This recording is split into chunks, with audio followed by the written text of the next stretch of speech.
దైవ మర్మములు సహోదరుడు భక్తసింగ్ గారి అనుభవంలో దేవుడు ఆయనకు బయలుపరిచిన దైవ మర్మములు. ఆగస్టు 4. జయించువానికి మరుగై ఉన్న మన్నాను భుజింపనెత్తును. ప్రకటన గ్రంథం 2వ అధ్యాయము 17వ వచనం. తన్ను అపవిత్రపరచుకొనకూడదని దానియేలు ఉద్దేశించెను. దానియేలు గ్రంథం 1వ అధ్యాయం 8వ వచనం. జయించు జీవితం యొక్క రహస్యం ఇదే. మన జీవితంలోనికి ఏ అపవిత్రతను రానియకూడదు. యేసుక్రీస్తు ప్రభు యొక్క రక్త ప్రభావమునందు సామాన్య విశ్వాసం ఉంచడం ద్వారానే విజయం పొందగలం.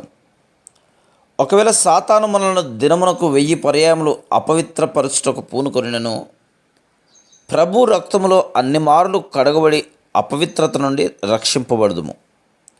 విశ్వాసముతో మనం ఇట్లు చెప్పవలను, నేను అపవిత్రముగా ఉండగోరను, నేను శుద్ధీకరింపబడవలనని కోరుచున్నాను.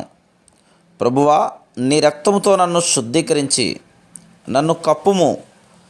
ఈ రీతిగా ఏ శోధననైనను జయించగలం. తన జీవితంలో ఏమి జరగనై ఉన్నదో దానియేలునకు తెలియదు. అయినను తన జీవితంలో దేవుడు గొప్ప ఉద్దేశము కలిగి ఉన్నాడనే విషయమును మాత్రం ఎరిగి ఉండెను. నీ పట్ల కూడా దేవుడు గొప్ప ఉద్దేశమును కలిగి ఉన్నాడని గుర్తించుము. దాని కొరకే నిన్ను సిద్ధపరుచున్నాడు కనుక అపవిత్రుడు కాకూడదని నీ హృదయంలో తీర్మానించుకొనుము. దానియేలు శాఖ ధాన్యాదులను మాత్రమే పుచ్చుకొన నిశ్చయించెను. దానియేలు గ్రంథం 1వ అధ్యాయం 12వ వచనం. అతడును అతని స్నేహితులను శాఖ ధాన్యాదులను మించి ఏమీ కోరరేది. పాలు కానీ మరి ఏ పానీయమునైనను, కనీసం పుష్టినిచ్చు ఆహారమునైనను వారు ఆశించలేదు.